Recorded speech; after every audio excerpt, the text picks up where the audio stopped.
So the last time we met, we started building this little application that allows us to maintain a list of users. And even though we're working with users, really this could be extrapolated to be anything, right? A list of anything. In our particular use case, we're maintaining a list of users that are represented in an array of user objects, right? With usernames Alice, Dan, Frank, and Ed, right? And we can implement a couple of use cases. We can create new users, Bob. We can Greg, right? And then we can remove them. Right? But notice that if we refresh, nothing is being saved, right? There's no place for the client for this client application to store anything anywhere, right? So what we'd like to look at now is that where can we permanently store this, right? That has a longer lifespan. So in particular, we're going to be looking at using a server to be able to maintain the state of the application, right? As opposed to maintaining the state in here at the browser, because it's very vulnerable here, the browser. You just refresh the page and you lost your state, right? So as we are manipulating the state, it's the JavaScript remembers things in the local variables that it might declare, right? In the browser's memory. But when we refresh, the whole page reloads, right? Everything re-executes, right? And any variables that we had declared are gone, right? So we need to place it in a more permanent place, right? For that purpose, right? We're providing you with a server that already does this. You just need to learn how to use it, right? And the server follows a couple of industry standards. The APIs are use what are called RESTful services, meaning that the URLs and the way you interact with them, you should expect certain things, right? You should already expect that the URLs have a particular pattern, that you use the HTTP in a particular way, right? It behaves in a predictable manner, right? We will revisit how to build these services, these RESTful services, a little later. Right now, I'm just gonna give you a server that behaves the way it's supposed to behave. Yes. So let's review real quick how this is implemented. So here we have in the this is not it.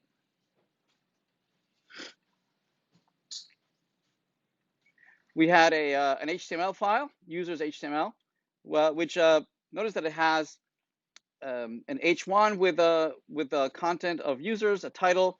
We have an input field, a button, and a list. And the list has some static content in there, Alice and Bob, right? And then we load the jQuery library, and then we load our own JavaScript. Our JavaScript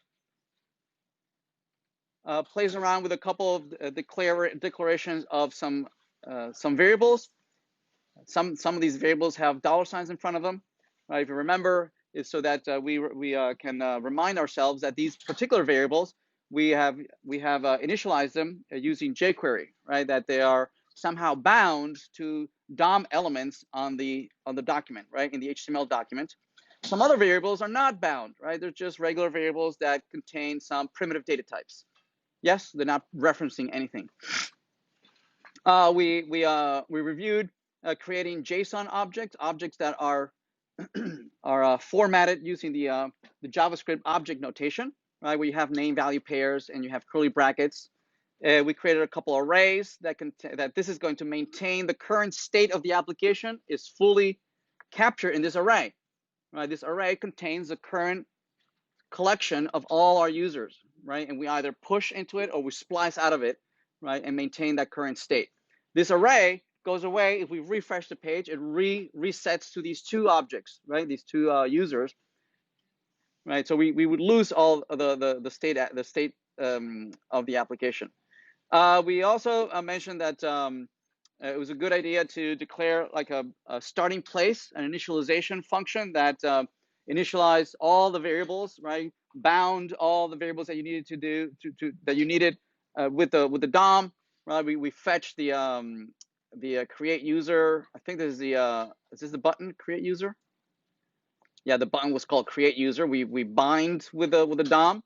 We bind with a field, right, with this field over here. So we're binding all these things into our local variables that are declared up here. Yes? Then we initialize the state of our application with our current array of users. And our array of users, I believe, contains just Alice and Bob. And what else? What else do we do here? I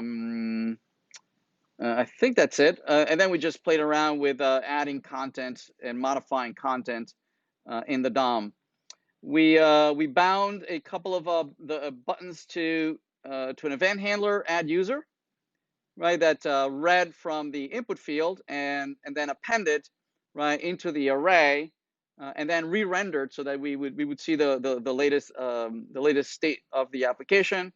We what else? We also implemented delete user, which was bound to each one of the delete buttons, right? When we're rendering the users, we are iterating over all the users.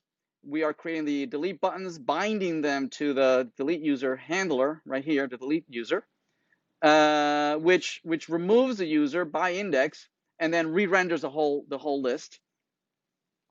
And then appended these into the user list, right, which is this user list right here. Right, so it overrides this this content. It just erases it. It empties it. I believe that's the first thing that it does. It empties out whatever content you already have in the DOM, and then just recreates the content from the array that we iterate over. Right, from this users array that we iterate over. We also do a renders user as the very first thing that we do, right? And what else? I think that's it.